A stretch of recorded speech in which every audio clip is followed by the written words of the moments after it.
Bonjour, je m'appelle Freddy et je rénove un vieux bateau de 1968 et aujourd'hui j'ai demandé à Vincent, maître voilier, de venir inspecter mon bateau et me dire si j'avais des pistes d'amélioration ou des choses à modifier pour naviguer en toute sécurité. Et je te propose de venir voir ça avec moi. Donc là, tu étais en train de me dire que tu es allé sur mon bateau et que tu l'as mitraillé. Voilà, ce qu'il faut penser, c'est que tu m'as dit, est-ce que tu peux regarder s'il y a des pistes d'optimisation à faire sur le bateau, Oui. ou des trucs à arranger, des choses Oui. comme ça. Quand est-ce qu'ils vont la couper? Le seul moyen pour un peu analyser tout ça, je suis allé sur le bateau, j'ai regardé, et après j'ai mitraillé le bateau, c'est-à-dire que j'ai pris des photos pour me souvenir, si tu veux, du bateau, quoi, tout simplement. Et après, je mitraille en détail. C'est-à-dire, je vais détailler la zone, par exemple, de l'enrouleur, pour voir comment ici c'est fixé. Voilà. Un exemple qui est intéressant, par exemple, j'ai vu sur ton bateau. Là, par exemple, sur ton bateau, en faisant cette photo, je l'ai pas vu sur le coup, parce que je peux pas tout regarder. Je me suis aperçu d'un truc en analysant la photo, c'est qu'on a une problématique ici, où on a un émerillon qui est beaucoup trop près de la butée de l'enrouleur, et ça c'est danger. D'accord. Donc il faut trouver une solution pour y remédier. On en a une, mais ça m'a permis de voir ça. Okay. Et ce que j'ai vu aussi sur le bateau, grâce à la photo, j'ai vu que ton étai, qui est ici, qui est tenu par ce qu'on appelle une chape fixe sur le mât, ça c'est danger aussi, parce que normalement une chape sur un génon rouleur et un étai ne doit jamais être fixe. Là, qu'est-ce que ça veut dire fixe? Ça veut dire que cette pièce-là, elle doit toujours être articulée, et là elle l'est pas. Et ça c'est danger. On voit une soudure même. On voit une soudure, voilà. Bref, voilà. Les photos, ça permet ça. Ça permet quand on revient au bureau, parce qu'on n'a pas pu tout voir, on a vu un ensemble. On va analyser parce qu'on a fait un zoom et tout ça, et on va voir que ça, c'est pas bon, quoi.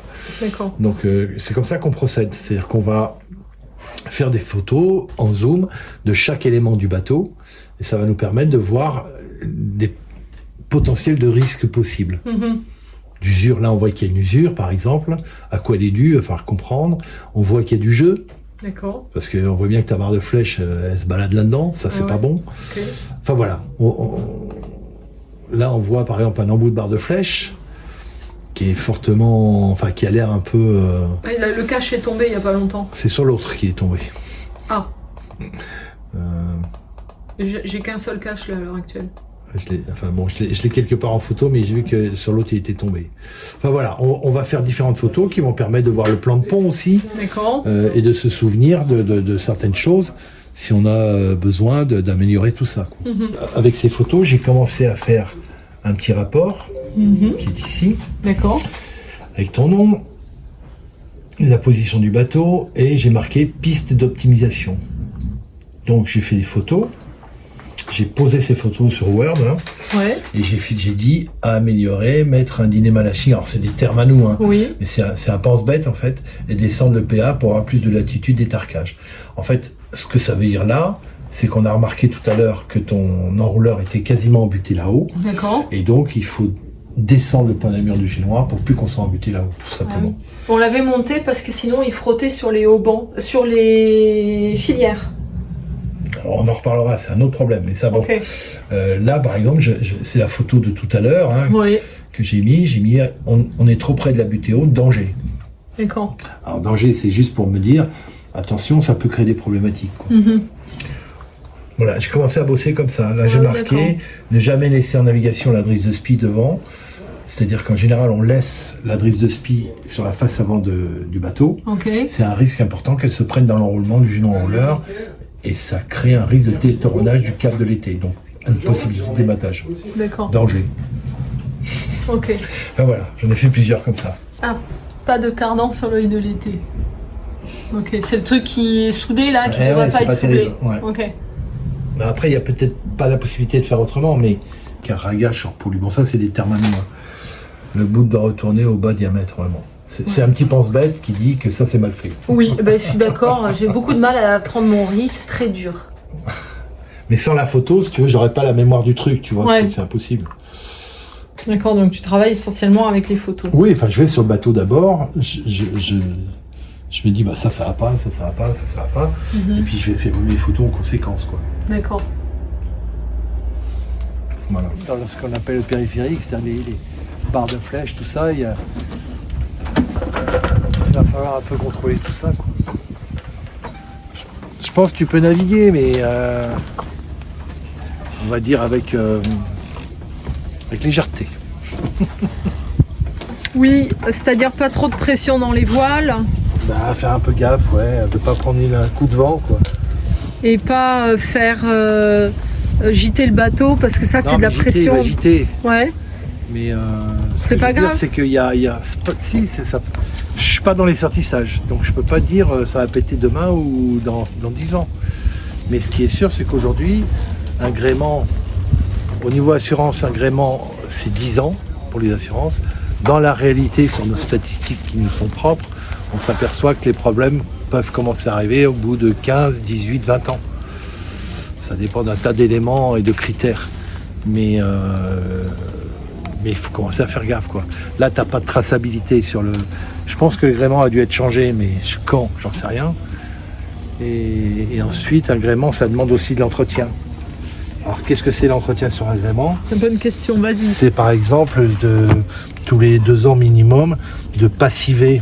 Passiver, c'est un acide qui va enlever tous les points de rouille. On voit, il y a des points de rouille un peu partout, qui vont enlever tous les points de rouille sur l'inox. Donc passiver, ça veut dire que ça va nettoyer toutes ces parties-là, les ridoirs. Ensuite, on rince, on essuie bien. Et ensuite, on va graisser les filetages, par exemple. Mais pour graisser un filetage, il faut défaire quelques tours, passer la graisse et resserrer tout le gréement. C'est du boulot, quoi. Il y a une demi-journée de boulot d'entretien, quoi. Par an ou tous les 2 ans. D'accord. Tous les 2 ans, ça suffit. Tous les 2 ans, passiver son gréement. Ouais, passiver. En fait, passiver, c'est un acide qui va enlever tous les points de rouille sur l'inox. Donc, tu peux passiver tes balcons, tes chandeliers. Toutes tes pièces en inox peuvent être passivées. D'accord. Il y a un gel spécifique que tu achètes dans les chip chandlers qui se passe au pinceau. Et on va le passer. Quand on le fait pas souvent, il faudra le passer 2 fois. Et ça va enlever toutes les micro-particules ferreuses, on va dire, qui peuvent se coller à l'inox. Et c'est ça qui va créer des points de rouille. C'est pas l'inox qui rouille, mais c'est toutes les micro-particules ferreuses qui vont voler dans l'air quand il y a des travaux sur un immeuble, quand il y a un gars qui ponce. Il y en a des particules qui volent. Et elles se posent, et avec l'humidité, la chaleur, l'humidité, ça va créer des points de rouille. Et un ridoir, il vieillit comme ça. Et là, on voit qu'il y a certaines pièces qui commencent qui ont de l'âge, quoi. Elles sont un peu marron, un peu... Donc ça, il va falloir qu'un jour, il va falloir faire une révision complète du mât, en le posant sur des tréteaux, en vérifiant chaque pièce, parce qu'en plus, celui-là, il a un certain âge. Voilà. On voit pas de truc de corrosion proprement dit, mais il est possible qu'il y en ait à l'intérieur. Ça, c'est fort possible. Donc c'est un point à faire, à préparer, à budgétiser, et à préparer, à anticiper. Voilà. Ouais.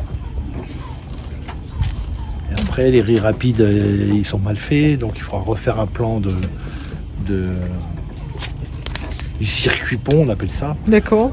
Donc les cordages, comment ils doivent être passés. Mais ça, c'est étape par étape.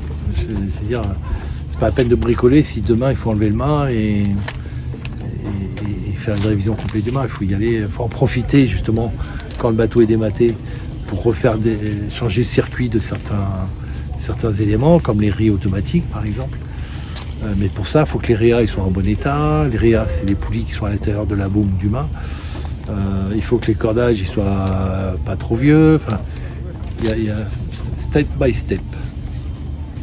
Voilà. Ok.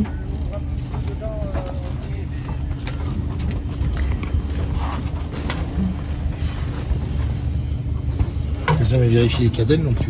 Alors tu me disais que ça c'est la drisse. Une drisse de spi, je comprends mon qu'au port spi. on la mette là pour pas qu'elle tape dans le mât quand on dort dans le bateau. Mais en navigation, ce qui risque de se passer, c'est ça, ce qu'on voit là-haut là. C'est que quand on va manipuler l'enrouleur, la drisse elle risque de se prendre dans le système et elle risque de se torsader en haut sur l'été, sur le D'accord. câble. Et c'est comme ça qu'on détoronne un été. Donc, Détoronner un câble, ça veut dire oui, qu'on va l'abîmer. Et du coup, il perd 70% de sa résistance. Du coup, ça, il faut que je l'accroche au mât. Donc ça, il faut l'accrocher soit dans les haubans, peu importe, mais il faut le dégager d'un rouleur. Ok. Elle t'a dit qu'elle était bien placée, ma poulie, parce qu'elle doit être perpendiculaire. Ça doit être perpendiculaire au tambour. Ok.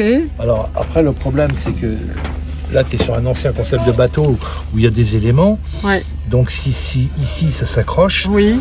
tu as peut-être une possibilité de mettre un anneau de friction avec un petit son d'eau, par exemple, pour pas qu'elle redescende. L'anneau de friction, il n'a pas un élément important sur un point de vue mécanique, mais il est là pour éviter que la drosse, elle se barre, quoi. D'accord. Donc tu peux faire ça avec un petit son d'eau ou une manie ou ce que tu veux, quoi, pour éviter qu'il descende sous ça. D'accord. Et là, tu m'as dit de virer ça et de mettre du bouton. On me l'avait déjà dit. Il faut mettre ce qu'on appelle un transfilage en lâchigne, mais en corrigeant le problème qu'on a en haut, qui est un peu trop près de la butée haute.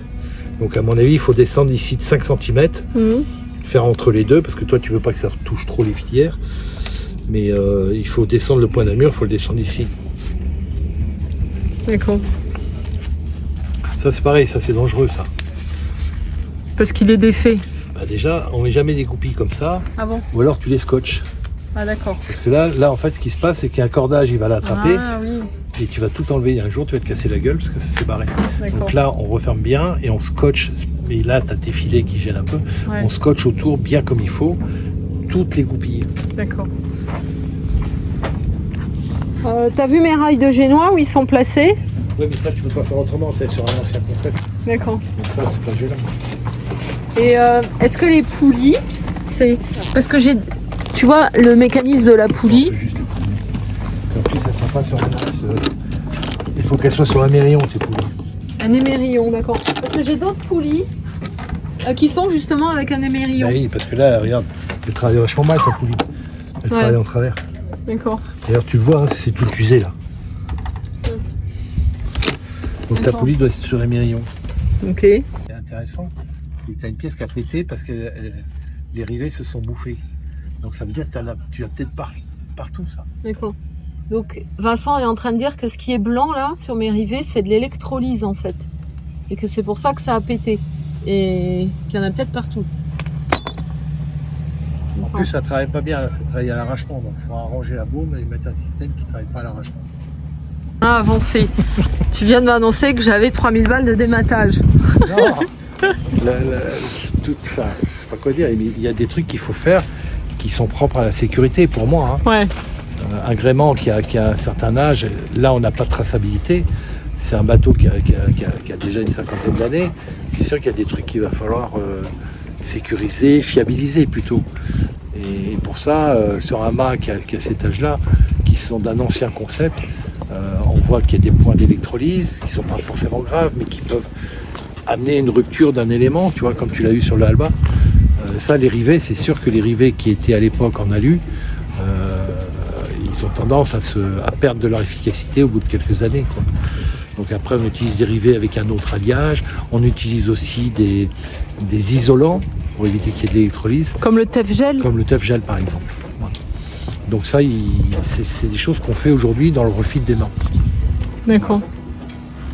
Bon, ok, bah, un grand merci Vincent pour ton expertise. Avec plaisir. Et puis courage. Bon, et ben voilà les amis. La visite sur le bateau, donc vous avez vu, Vincent était déjà venu une première fois, il avait fait plein de photos, il a observé plein de choses en faisant des zooms sur les photos. Ensuite, là, il est repassé juste pour me montrer quelques bricoles. Et il en a conclu que il fallait démater mon bateau parce qu'il y avait des points qui étaient quand même essentiels pour la sécurité à voir et qu'il fallait changer les haubans parce qu'ils sont trop vieux. Donc le dématage, c'est 75 € pour démater, 75 € pour remater, ça c'est les frais incompressibles de port, la grue du port. Ben voilà, si je savais pas quoi faire cet hiver, je me suis trouvé une occupation. Il va falloir que je démate le bateau et que j'aille travailler sur mon mât. Voilà. Alors, ce qu'il y a de bien, c'est que d'ici là, ma chambre sera prête, ma cabine avant, et je pourrai dormir dans mon bateau. Bon, et ben, je vous souhaite plein de belles choses et puis je vous dis à bientôt.